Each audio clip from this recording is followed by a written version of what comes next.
10 years ago, I started my pre-med journey at UCLA. Today, I'm a doctor and anesthesiology resident in New York City. I also help thousands of pre-meds get into their dream med schools. And today, I'm looking at advice on r/pre-med. Some of the advice is really good, but some is just plain wrong on what it takes to get into med school today. Let's see if r/pre-med knows what they're talking about. First up, this is probably how AdComs determine applicant fate. She seems like a wonderful human being. She comes with some impressive qualifications academically and professionally. I will vote no. Very gifted person. She's fought hard to be where she's at in life.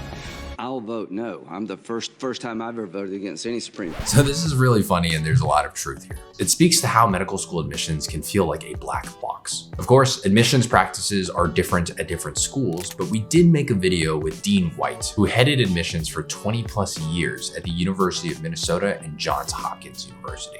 At Hopkins, what happens is that pre-meds get their applications screened by 2 reviewers. These reviewers only have 3 options: invite to interview, hold, or reject. If one reviewer says interview and the other says hold, then a third reviewer, often Dean White, steps in and makes the decision. All the applicants that move on to interview, they interview, and then their applications go to the formal admissions committee. This could be 2 faculty members. They each give them a grade. At Hopkins, it was a weighted average based on your GPA, your MCAT, your extracurriculars, your letters of recommendations, etc. 1 is the best and 5 is the worst. Then the committee sits down together and evaluates that entire interview batch. The students who get the 1s and the 1.1s and the 1.2s, everyone has already agreed on, so there's not much to say, and those students get acceptances. Then the committee moves on to the 1.9s, the 2.2s, and this is where that discussion is being had. So together, the committee makes decisions on those students, whether to accept them, to review them at a later date, or to reject them outright. Then you start getting down to the 3.4s, the 3.7s, and again, everyone agrees, this time to not accept this cohort of students. So yeah, admissions does have a degree of subjectivity, but I think more important is that it has a lack of transparency within the pre-med community. For me, the scary part is that on a random Thursday evening, an AdCom who might have advocated for your acceptance may just be tired or post-call. And some people would say that's not fair. Some people would argue the opposite and say that's just human nature. Some people say that this is why AI, which is objective and standardized, should take the role in admissions. But some counter and say that AI is trained on human biases, and those biases will also be standardized and integrated within the algorithms. A lot to learn from this post, and it's comically hilarious. Let's move on to the next one. Number 2, take those gap years.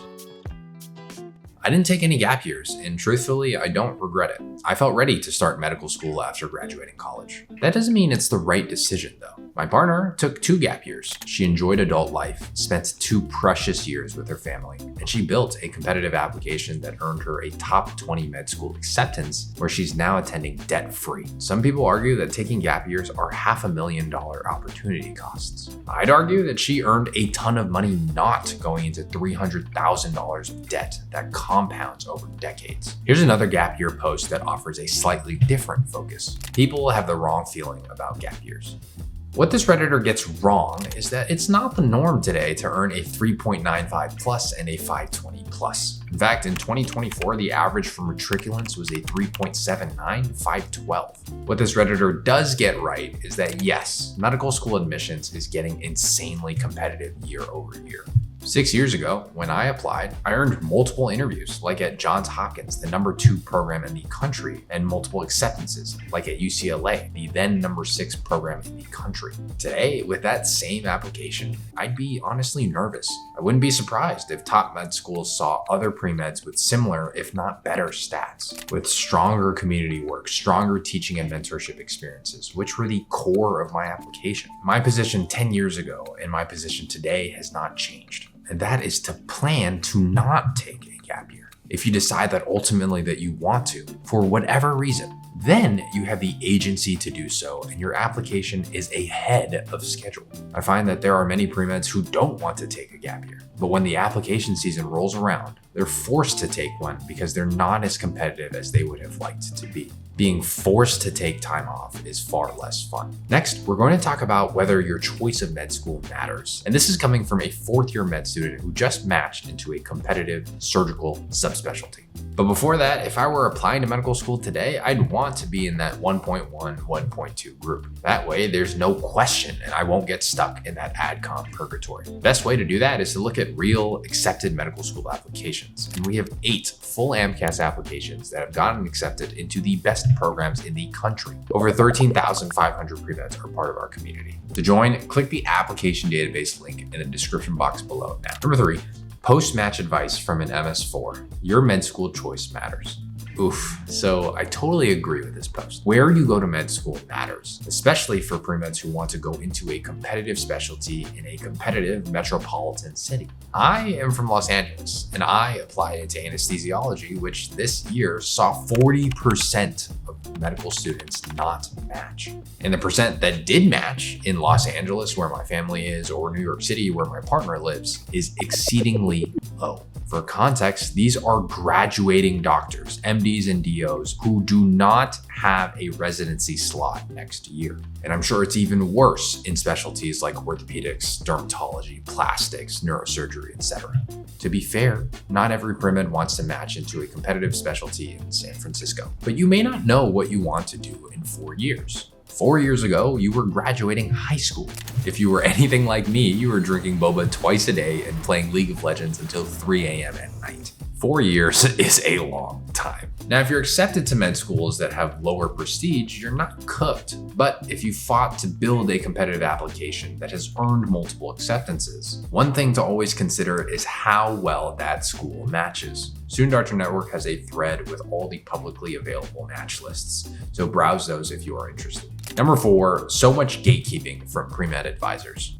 My favorite line here is only one person in this country gets into medical school per year and everyone else dies. My pre-med advisor was Christina Keksey. She had a hell of a job managing thousands of pre-meds at UCLA all by herself. She did a damn good job, but it is impossible to provide personalized guidance at that scale. And things get murky when she's not involved with medical school admissions yearly because things cycle quickly in this space. So yes, I have heard from my pre-med students that they have terribly toxic advisors. But I've also heard from students who attend fantastic private schools, the Harvards and the Yales. And those students have dedicated pre-med offices that give them an unreal level of support. Ultimately, I owe all of my success to the mentors that I've had that have invested their time and effort into my professional and personal growth. And this includes Christina. And if your pre-med advisor is gatekeeping or toxic, I hope that you can find a community with my content or a mentor on Reddit, social media, or on your campus. Redditors got a ton of things right today, but there are still a ton of things that pre-meds get wrong about getting into medical school. If you like this video, you'll love this one where AdComs share what they can't stand, but don't always say. Thanks for watching. Goodbye.